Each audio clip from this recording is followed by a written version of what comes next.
The Colosseum and the Slave Rebellion. All of you have heard about the greatness of the Roman Empire. While at its peak, the Roman Empire covered most of continental Europe, Britain, Western Asia, Northern Africa, and the Mediterranean islands.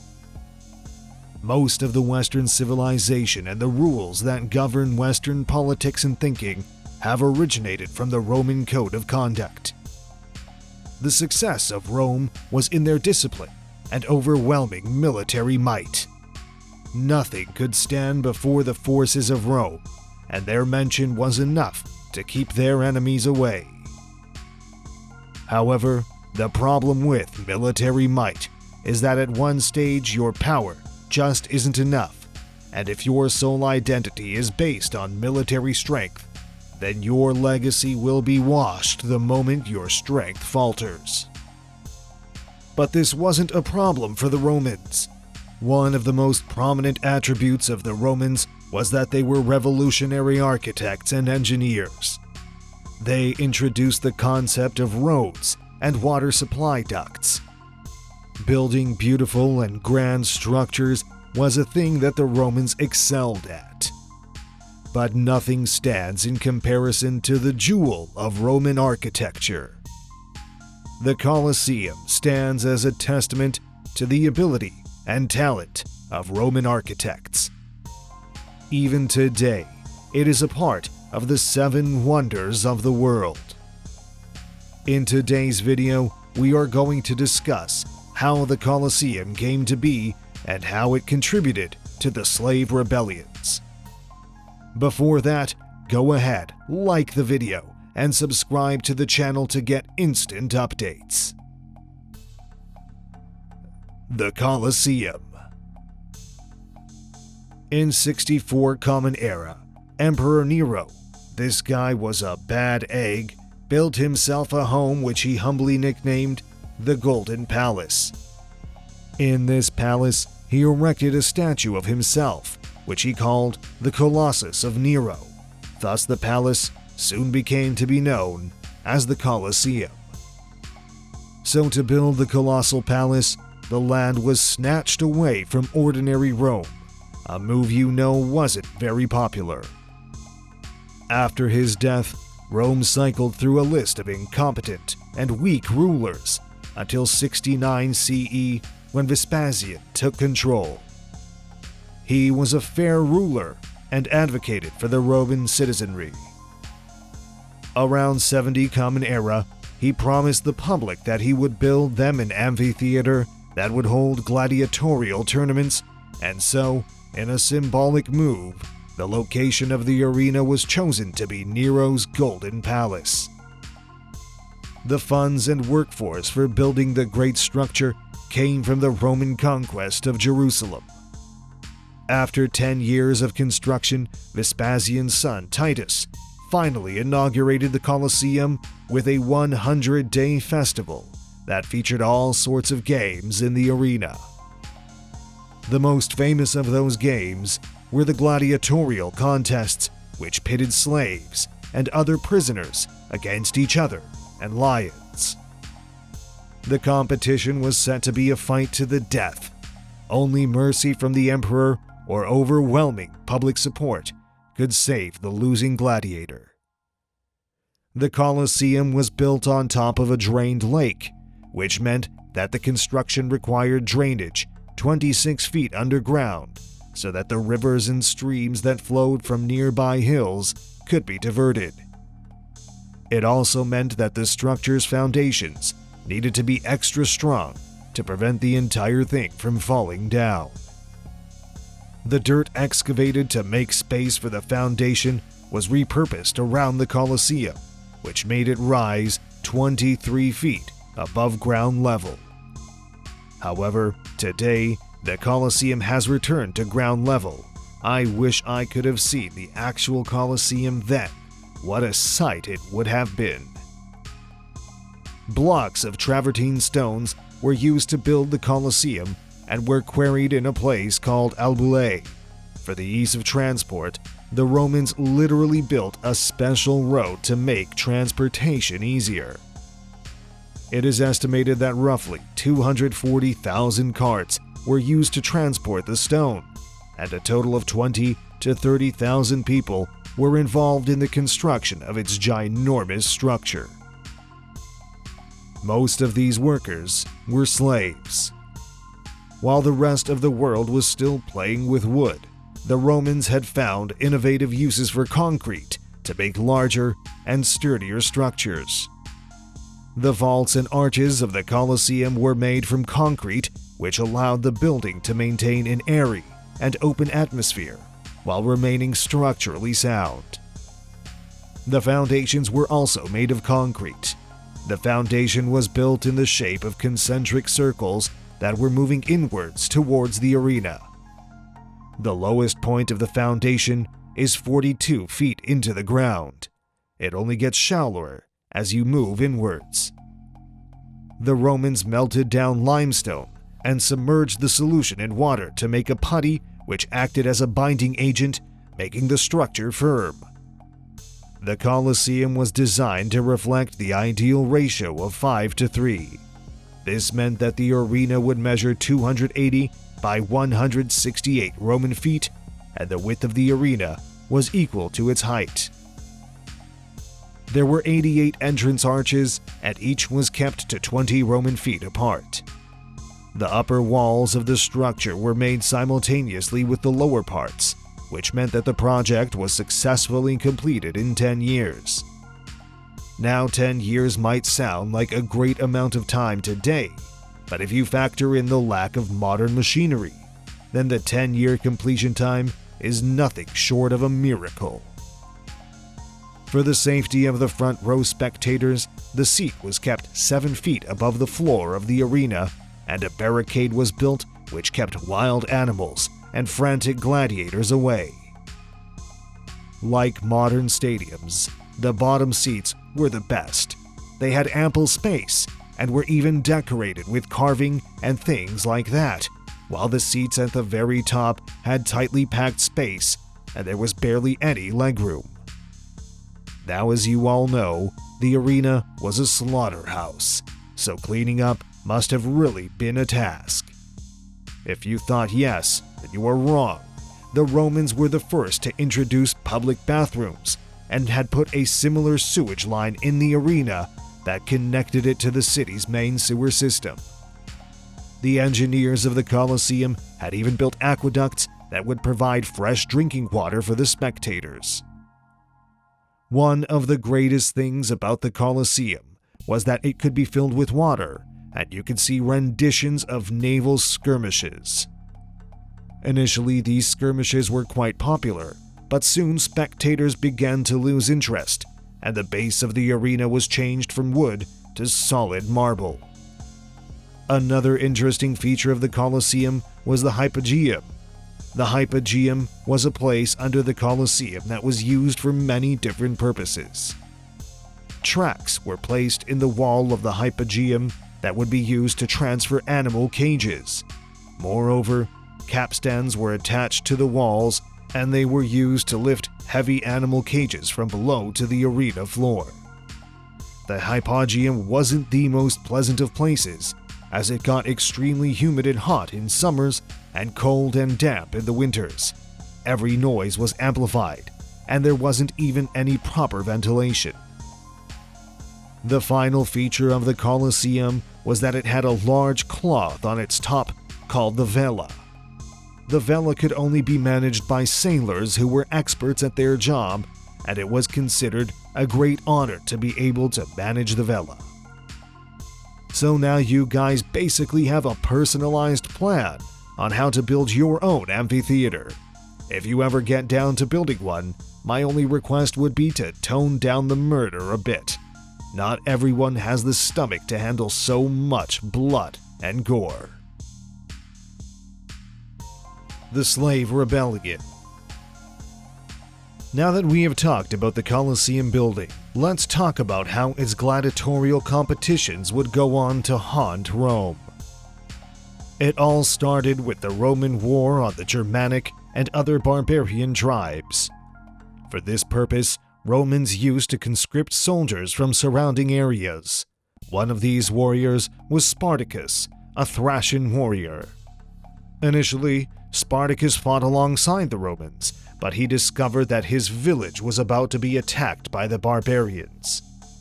He tried to plead with the Roman commander to divert some forces to protect his village, but all his requests fell on deaf ears, and the Roman militia was ordered to move forward. Desperate to save his wife and village, Spartacus deserted his post and went towards the village.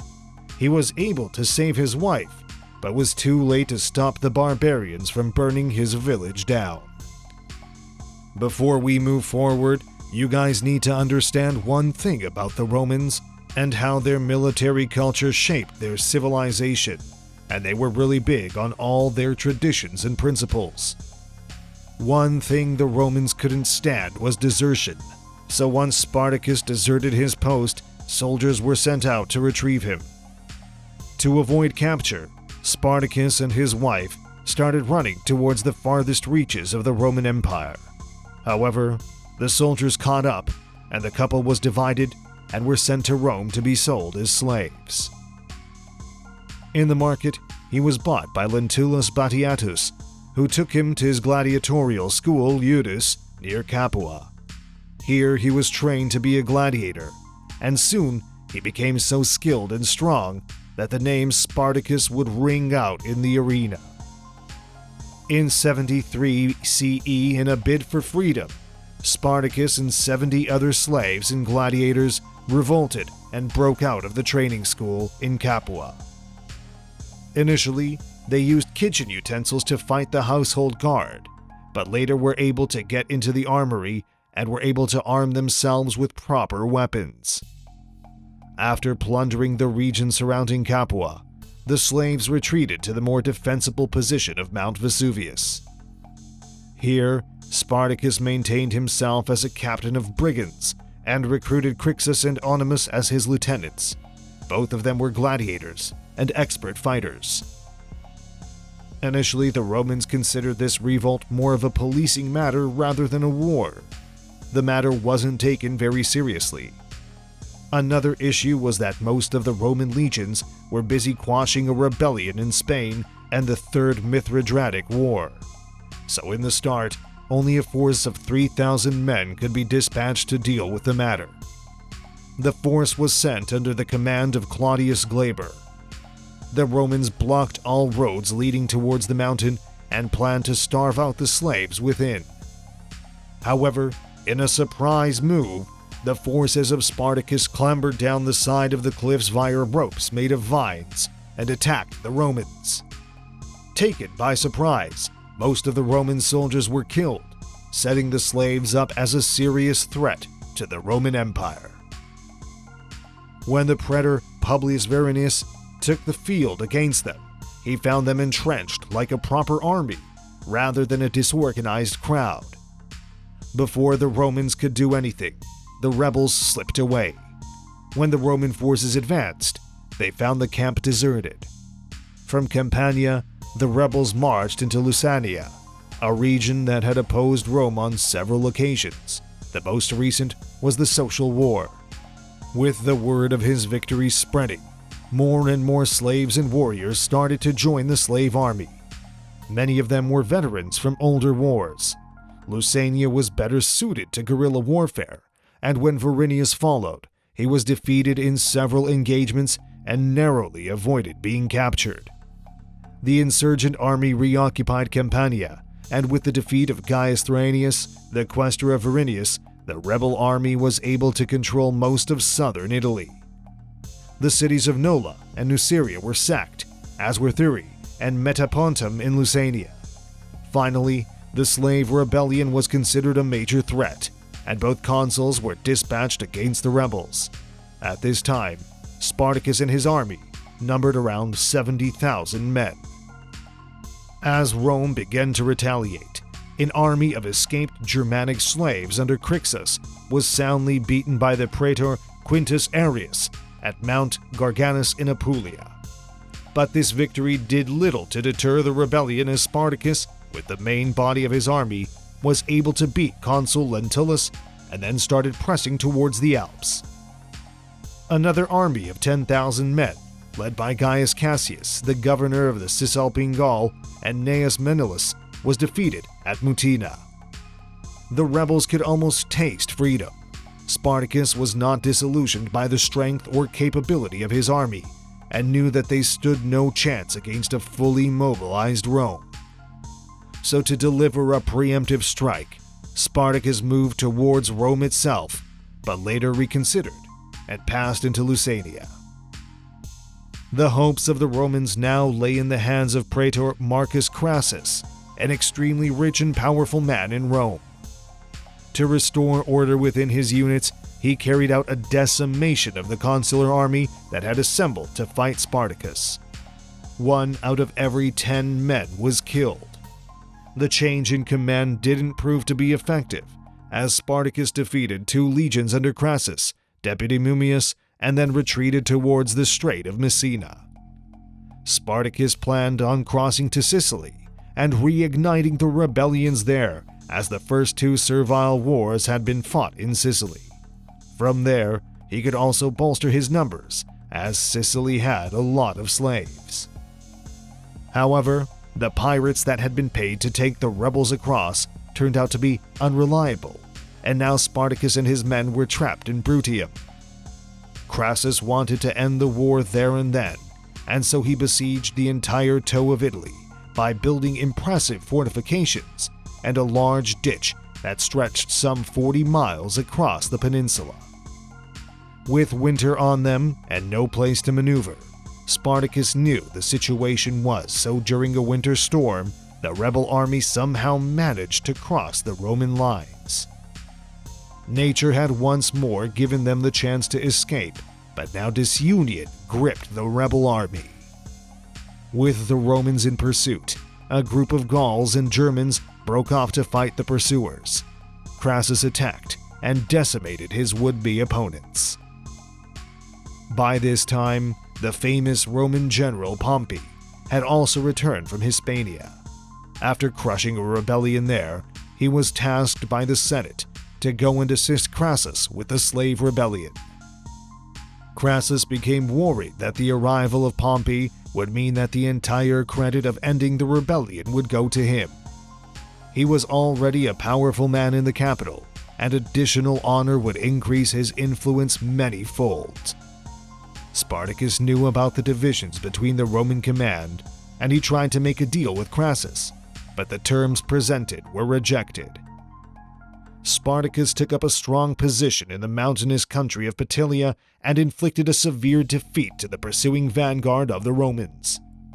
With their confidence bolstered, the slave army refused to march forward and make a last-ditch effort against the Romans. In a burning all bridges moment, Spartacus called for his horse and killed it, stating that if we lose, he wouldn't need the horse, and if we win, then the Romans have many fine horses.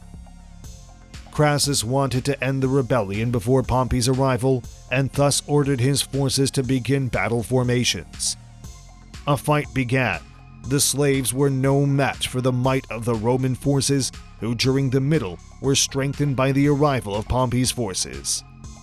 Spartacus was killed during the battle, and the rebellion was crushed. A small band of rebels had tried to escape, but they were caught and killed. To set an example for all slaves, 6,000 of the surviving slaves were nailed to crosses and put up all along the Appian Way from Rome to Capua, as a reminder of the consequences of crossing Rome. Well, the Romans really did know how to punish someone, so great builders and ruthless generals looked like the perfect recipe to build an empire. This rebellion is known as the Third Servile War. The difference between this and the previous rebellions is that Spartacus and his men at one stage actually posed a serious threat to the empire, but in the end, the slogan Roma Invicta stands true. Roughly translated, it means unconquered Rome. So that's all for today's video, folks. Comment and like to show your support. Don't forget to subscribe to our channel to receive similar videos directly to your feed. And oh, one last thing. hit the bell icon to receive instant notifications from our channel. See you in the next video.